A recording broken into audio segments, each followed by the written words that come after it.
but wicked.com is an adult website You could that, just see this one.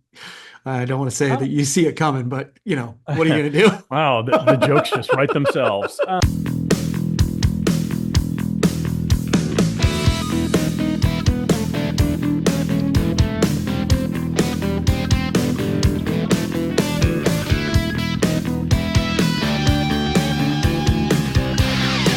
That's right. Promo UPFront. Money in the pit. The mullet's a full podcast. Wake up, you sleepyhead. Rub your eyes, get out of bed. Wake up, the wicked witch is dead. And that's Nice. absolutely how we are firing off episode number 228 of the Promo UPFront podcast. I am one of your hosts, Bill Petrie. With me, as always, let's call him the warlock of all things wicked, the one and only Kirby Hasseman. Kirby, how the middle of November are you? Oh, that's a great way of explaining it. It is today's one of those days where it is inspired by a GNR song, right? Where there's a lot of cold November rain here in Ohio. It's about 40 degrees, raining pretty steadily. So I wimped out and ran inside today. I didn't want to go outside and catch pneumonia. So, but other than that, man, I'm doing well. The kids are good. Business is doing pretty good. So I can't complain. Good. How about you? Good. Busy in a good way. No complaints. Sometimes we say busy is one of those words we use as an excuse to not get things done. But I am really, really busy, which makes the weeks just sail by, which Yeah. is both good and bad. Yeah. We are hurtling toward the holidays at a breakneck pace. And oddly enough, Kirby, that got me to thinking, as things Yeah. often do. We're approaching the holidays. I just mentioned that, but it bears repeating. Approaching those holidays, which it's isn't it everybody's favorite time of year? People are in good moods and in giving spirit. It's awesome. But that means right now is the time to work with your clients to get ready for the holiday season, actually all of winter, with magical point of purchase Mm. floor mats from our good pals over at Logo Mats. That's right. For over 20 years, Logo Mats has been providing promotional branded mats of every size and every shape. We're talking indoor, outdoor, point of purchase mats that are bold, bright, durable, and made right here in the USA, Kirby. Now, as Yep. you might expect, Logo Mats has both short and long-term point of purchase options, especially for the winter. They have the point of purchase mat, which is the 5188, and that's a short-term one. Mhm. It's a dye sublimated poly knit, and for the most, it really has the capabilities for the most complex artwork and even gradients. So it's pretty cool with full Yeah. edge to edge printing. And then you have the floor impressions mat, which is more of a long-term point of purchase application that has photographic quality images and logos, and it's so easy to clean. You can either just sweep it if it's dry or hose it off if it's wet. Really great stuff. Now, Kirby, I know you've really come to embrace the truly amazing branding opportunities afforded to your clients by the vibrant point of purchase mats from our good pals over at Logo Mats. Yeah, and I love that we're talking about them this time of year too, right? Because I think sometimes as a distributor you might be thinking, well, whether that's a year-end gift or not, but man, what a way to spruce up the office and like you said, point of purchase. But also, man, now's the time because trade show season's right around the corner too. So it's also another reason to talk to our clients about what's coming up. So that I don't know if it happens to you, Bill, but sometimes people call me in January and go, "Oh my gosh, we've got trade shows coming up." Yeah. And so it allows us to kind of force them to have a conversation they need to have. 100% Kirby. And of course, I don't actually think I could have said it better myself today. Great points, especially about trade show season Yeah. coming up beginning of the year. So, Mhm. look, if you're looking to make a lasting impression, if you're looking to make a real presence, whether it's at your client's store, whether it's at a trade show, whatever, think Logo Mats. Again, they're vibrant, they're beautiful, and they're made right here in the USA. Minimum quantity, one. Love that too. Right. And I tell you what, Miles Wadsworth and his friends, coworkers over at Logo Mats, they're going to do everything they can to make sure that you and your client are overjoyed. So when you're ready to do something a little more than just blend in, maybe you're ready to stand out from the crowd, talk to your pals over at Logo Mats and head over to logomatsllc.com. All right, Kirby. You have the upfront portion of the podcast this week. You are Nice. reclaiming your authority to have that spot. So let's not dilly, let's not dally, let's get right to it.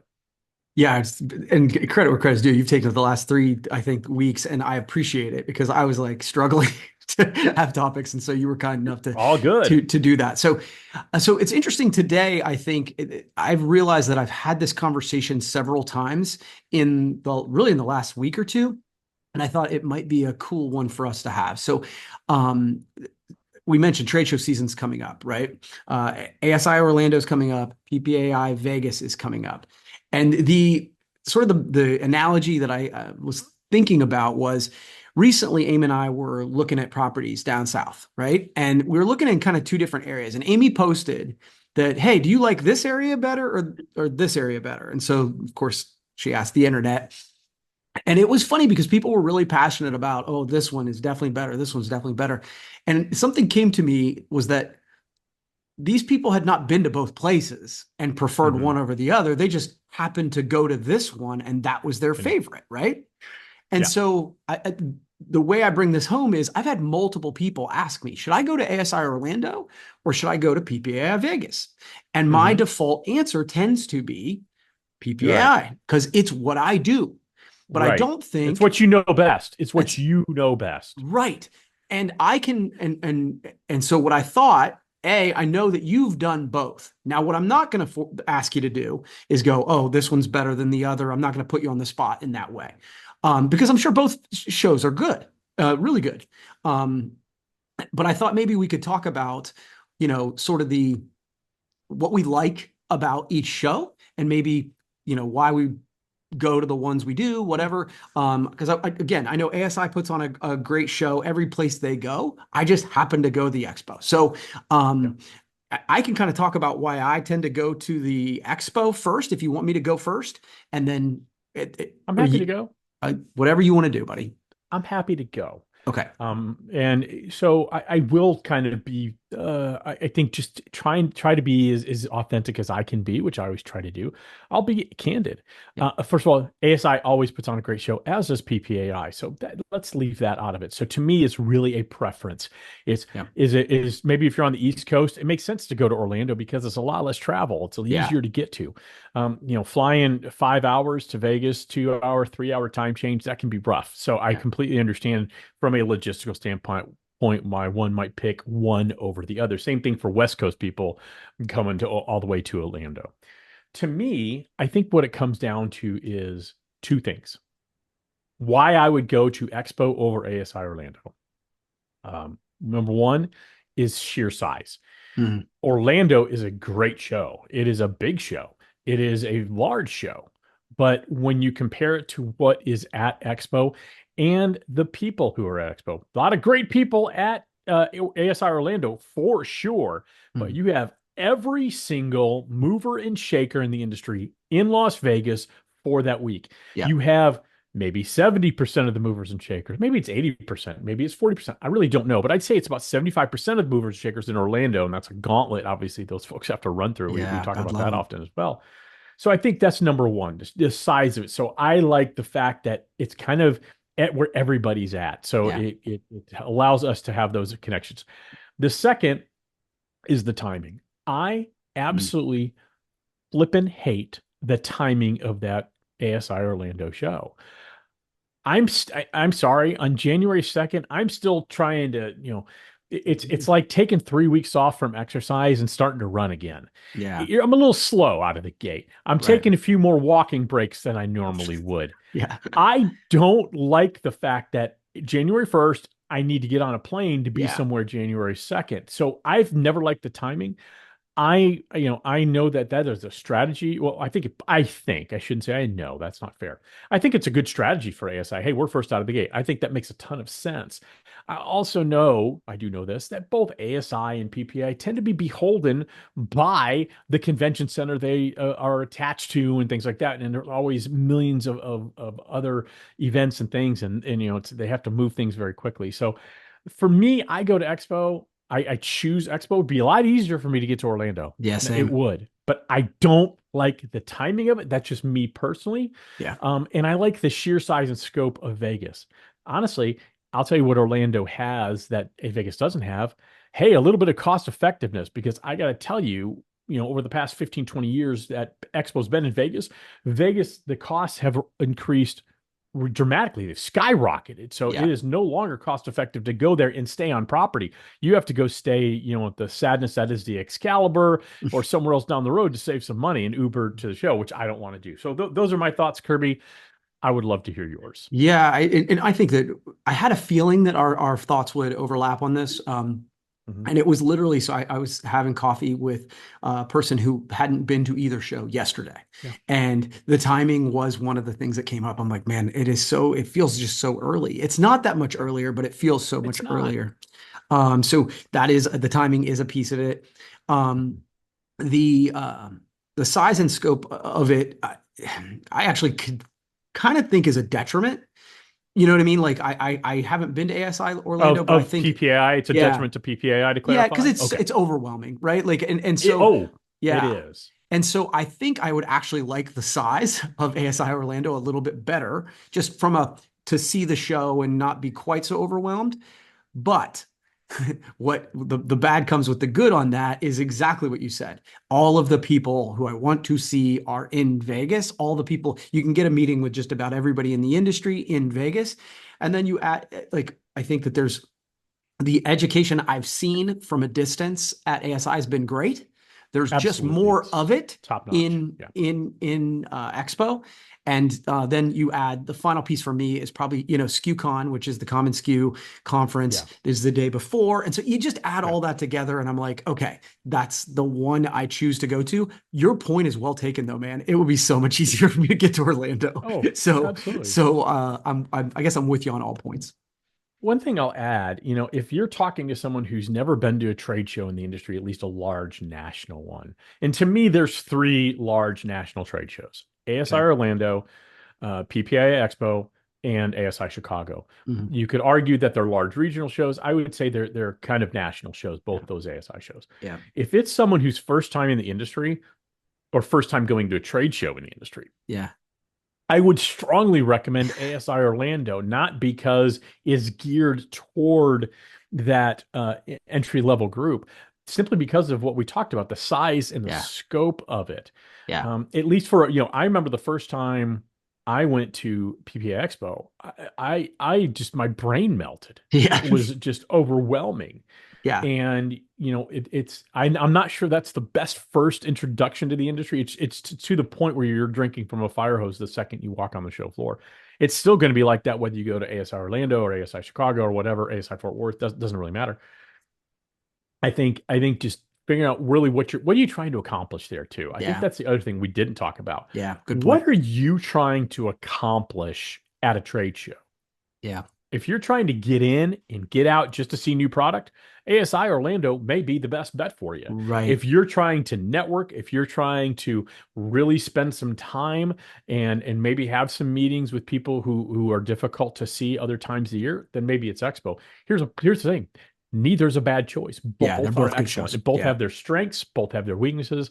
I like all the colors of our trade show rainbow. Well, again, I was literally thinking about this when I wasn't sleeping very well last night, and I thought, oh, well, Bill's actually been to both, so I appreciate your perspective on this. So thanks, man. Well, no, and I appreciate yours. Hey, you know what, Kirby? We talk about this often. Many people know how to build a business. It's a difficult thing, but a lot of people still know how to do that. But very few understand not only when it's time to sell a business, but how to go about doing that, because that process can be tricky. Finding the right partner and maximizing the return on your investment, so on and so forth. And this is where you really need an expert, Kirby, essentially a promotional products industry expert to help you, which is where our friends over at Certified Marketing Consultants come in. Jamie Watson, who is fabulous. I know you're a friend of hers as well. Jamie Watson and her team have decades of experience facilitating private company sales in the branded merchandise space. So to help you evaluate if it's time to sell your business, reach out to CMC at info@certifiedmarketing.com for a confidential discussion today.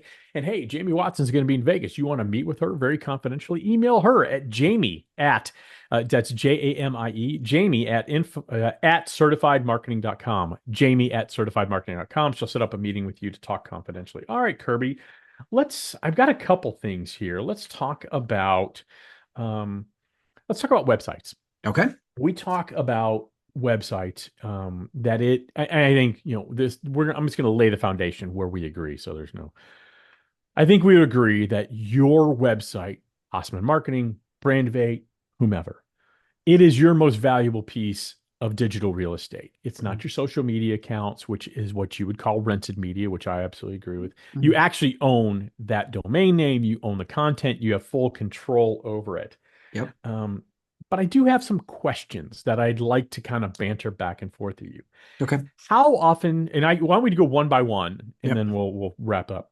How often do you update or refresh it outside of just content? I'm not outside of adding a blog and things like that. But how often do you take a look at a website, or how often should you take a look at a website and say, "Hey, it's time to really change this around"? Yeah. So I would say the answer is almost always not enough, right? Like, that being said, we actually just recently did. So that I feel okay to answer this question. It was probably in the last 3 months, we kind of reshaped, because one of the challenges that we have, as in my life, my kind of thing right now is focus, focus, focus. I need to trim down, focus, focus, focus. And so we kind of looked at, on our website, it said we dealt with this industry and this industry and this industry and this industry and this industry. And so we reshaped everything and said, look, we deal with marketing folks and we deal with HR folks. And, we got rid of pages.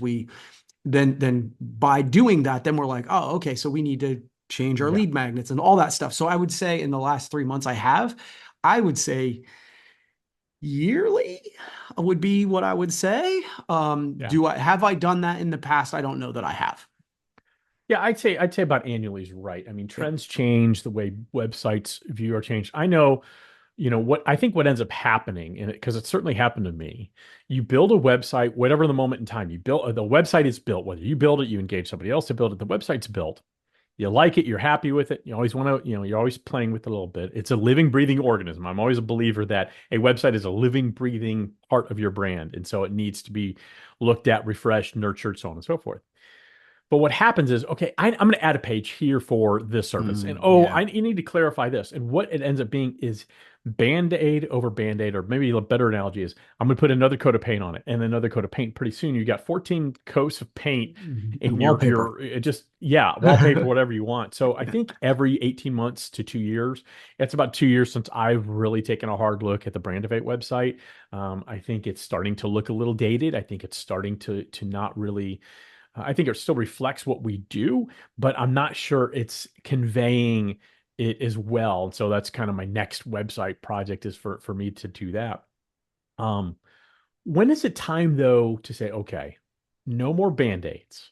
Because that's where I'm at right now. I've done a lot of Band-Aids on the Brandivate website. When is it time to say, I need to start from scratch here? I need to start from ground zero. And I don't know if there's a real answer to this question. I think it's just for me, and I'll just answer it real quick so you can go.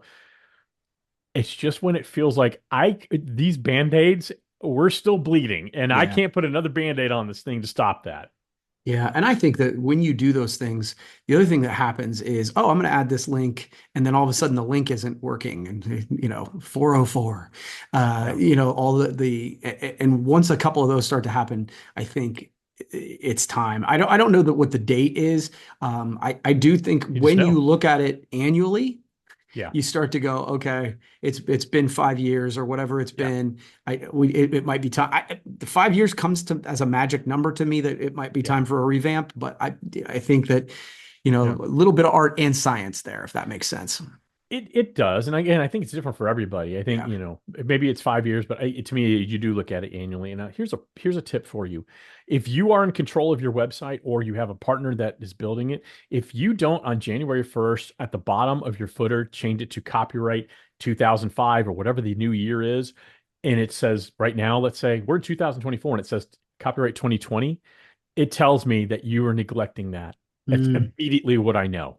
And I see it all the time with people I know and respect, and it's just a little thing, but it tells me everything. All right, Kirby, let me ask you a distributor perspective. What's the balance for you from a distributor's perspective? We're talking about a distributor website. What's a balance between products and services and other points of differentiation? Because most of the products, some of the services might be differentiators. The products probably are not. Right. What balance do you have between, hey, we can put your logo on blah blah blah blah blah, and here's how we're different than everybody else? Yeah, that's to me, that's my whole website. Uh, like we have I think a Distributor Central website. We're looking at a Yeah, Sage website. We're playing with that, but you got to kind of look for that. Like yeah, because we feel like most of our competitors just have the product website. So when you land on mhm, our website, it is here's who we are. Here's the services that we do. Here's the value we provide, the content we do, and then there is a place where it's like, okay, if you want to shop, you got to go over here. yeah, So for me, that's it was fascinating to me when I was talking to a couple distributors. This was early this year, and they're like, "Well, I don't need another website because I have a Sage site or a Distributor Central yeah. site or an ESP site." And I'm just like, so you have the same site as everybody else who's walking this Hmm. trade show floor right now? Hmm. Kudos. And Well, I think they were like, oh, I hadn't thought about it like that. I'm like, yeah, but your customers see the same thing. I mean, we're already struggling to differentiate. And the idea that your website is literally exactly the same to me is that's why we have the Hasseman marketing site. 100% couldn't agree with you more. And the other thing you do when you have just a product-based website, one of those cookie cutter websites that showcase product, all you're doing is telling your audience, we are nothing more than product pushers. We are a commodity. We offer no additional value. You're not saying that, but you are saying that. Right.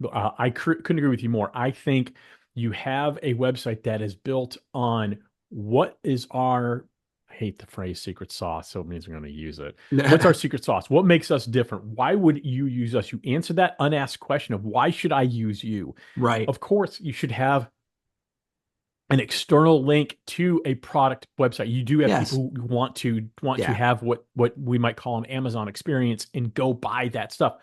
Give those people a very easy path to do exactly that. Don't Yeah. don't put layers of friction in there to make them read through a million things. But your website really is a destination to tell your story. And simply having a group of products on a page does not, will not, nor will it ever tell your Mm. story. Yeah. Last question, Kirby. Yeah. When is it time to engage somebody outside? When is it time to hire someone to build a Mm. website? And the reason I ask is because Cap America recently launched a new website. I know they hired Artwork Services USA, and it's a beautiful, beautiful, beautiful website. Yeah. And I know Mark Gammon a little bit, and he put a nice quote out there about how not only is his internal associates loving that website, but it's really about the distributors love how ease and functionality. Yeah. I'm not sure they could have done that themselves. Totally. When is it time to say, I need help? Yeah. Yeah, I mean, I think that you can do some really cool stuff utilizing some of the website services that are out there. For us, I actually like hiring an outside source. And Yeah. it's funny because we do websites for other people, but Yeah. it's a little bit like having, Tiger Woods has a coach, right? Like Yeah. Roger Federer has a coach. I like having that outside voice because they view it much more like our customers view it. Right. And honestly, they're also, at least in my experience, more likely to brag about us than I am. Yeah. You know what I mean? Like, and Oh, so yeah. because it's just like one of the hardest things to do for me is always like when For somebody says anybody. write a bio of Yeah. It's yourself. the I'm worst. like, oh God, that's just exhausting. If I had to write a bio for you, I could do it in 3 minutes. It would Right. take No, no same time, thing. right? And Yeah. so I think for me, having that outside voice, not only from a technical perspective, but also and plus because they're living in that craft about Right. SEO and all that stuff, but really about the copywriting and kind of the customer journey. I want that feedback. I like that thought. My thought was a little different, but I absolutely love what you said. My thought was when it starts getting really technical, Mm, if yeah. especially on the supplier side, you got a Oh lot yeah. of you want to show real-time inventory, you want to Yeah. Yeah. Oh show yeah. virtual Great point. samples and things like that. Boy, that's way above my pay grade. And I agree with what you said. I don't like bragging on myself or writing about myself. It's very, very, very uncomfortable for me. Yeah. So I totally get that. All right, Kirby, you got another topic for us? Yeah, this will be probably a quick one. I just want to give a shout Okay. out. I've been meaning to bring this up for a couple weeks now. Yeah. Um, uh, Danny Rosen, who is friend of the show. We talked about him a lot on the show. But the hurricanes that came through, Mm-hmm. there was so much devastation around that. And Band Together, which is one of the charities that he helped found, raised $1.1 million for hurricane relief by putting on concerts. Both you and I have gone down and volunteered for some of the Band Together events. Oh, yeah. The idea that he's built that machine that when something like this happens, they were able to turn this around. PPAI did a really nice article on it. It's what I'm looking at. Dude, I think that as the election thing goes over, as some of these challenging things that we've lived through, man, calling out these good things is I think necessary. And so I just wanted to give a shout out to Danny and the Band Together group. I think this is really cool. Shout out given. No, couldn't agree more. Danny, he is, of all the people I know in the industry, he has the biggest heart. Yeah. There are people who will tell you they have the biggest heart, but they don't. And I will tell you that Danny's instincts are always to help others. It's his DNA. It's how he's wired. And it always comes from a place of altruism. There's the only thing in it for Danny is he gets to go to the concert. And he loves live music, but that's not why he's getting, groups like American Aquarium and things like that to fill Red Hat Amphitheater in downtown Raleigh to raise $1.1 million for hurricane relief in Western North Carolina. So he does it out of the goodness of his heart. His heart is maybe bigger than anyone I know. And so I think a shout out is very appropriate. And so the shout out has been granted. All right, Kirby, I got one quick topic for you. Love it. I don't know if you saw this. There is a wicked marketing problem out there. Are you familiar with this? Okay, so I assume that was the song and all that stuff. So yeah, tell me about it. So you're familiar with the movie Wicked that's coming out, yes, correct? Okay. Vaguely, so yes.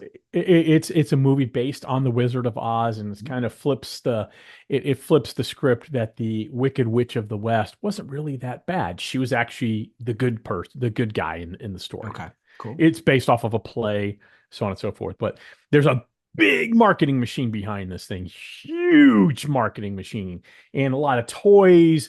Mattel's involved, and so it's geared toward kids. It's geared toward but Mattel misprinted the website for the movie. So the website for the movie is wickedmovie.com. Unfortunately, on the toy packaging, they put wicked.com. Now, I know you're very familiar with this, and our listening audience probably isn't, but wicked.com is an adult website. You could just see this one. I don't want to say that you see it coming, but what are you going to do? Wow, the jokes just write themselves. So they put the merchandise aimed at kids had wicked.com on the packaging. Of course, that caused an uproar as well. It should. It's a not safe for work website. So Mattel quickly acted and pulled the collection. They apologized and, quote, urged customers who already purchased the dolls to discard the product packaging, obscure the link, and or contact Mattel customer service for more information. What the hell is customer service going to do? I don't understand that part of it. Here's the real problem. The packaging was actually really part of the experience of these action figures, dolls, whatever you want to call them. So, Kirby, I want to ask, what do you think when something like this happens? Obviously, we know things need to be proofread. This was not. Yeah, that's tough. Boy, talk about something that's really hard to handle, man.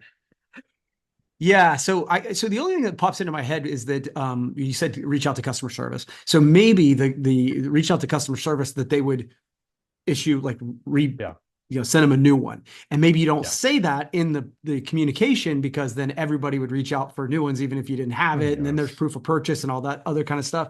But yeah, this is one of those that.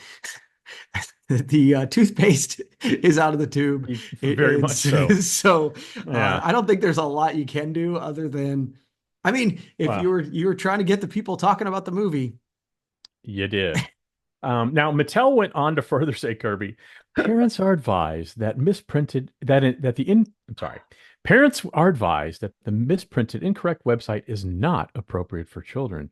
We deeply regret this unfortunate error and are immediately taking action to remedy this. So speaking of action, Kirby, let's play a little rapid fire. This is called Wicked Rapid Fire. Now, what I'm going to give you is the name of an adult movie. Oh, And I geez. want, now you're going to kill this one. This is what you're probably get 100 on. I want, given your background and all that, I want to know if the movie title is a real adult movie or a fake adult movie. Okay, are you Yeah. ready? You spent some time on this. That's great. I spent a little time. All right, let's start with an easy one. Not The Wizard of Oz.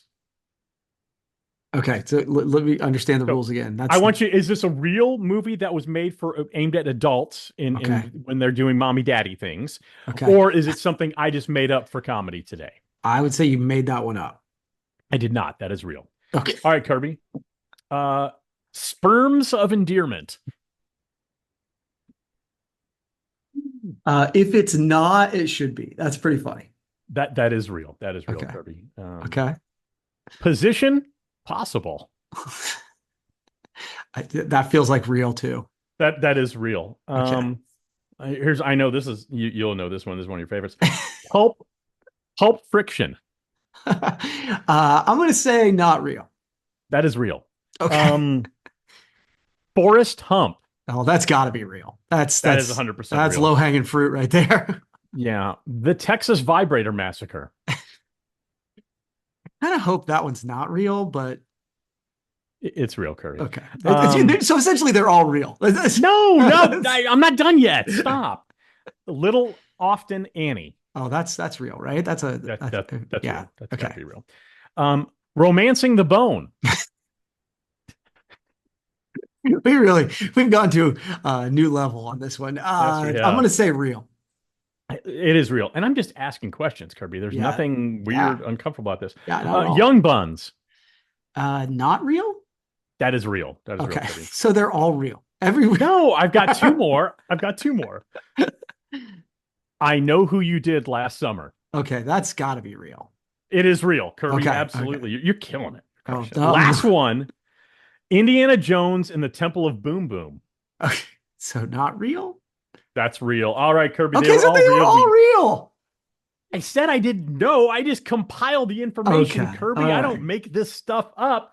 This is stuff I don't like prepare for it. Like our good friends at Logomats make sure you're prepared for every winter event with their amazing mats that they're gorgeous, vibrant, so colorful, made right here in the USA. They're bold, they're durable, and they have some really great options, especially if your clients are looking to winterize the retail space. You have clients who are going to be exhibiting at trade shows, and they really want to get their message out there in ways that pop.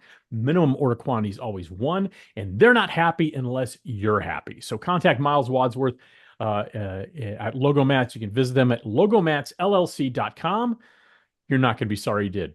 Kirby, I don't know about you, but I'm spent. I'm going to go rest up for a little bit and try to hit it again later today.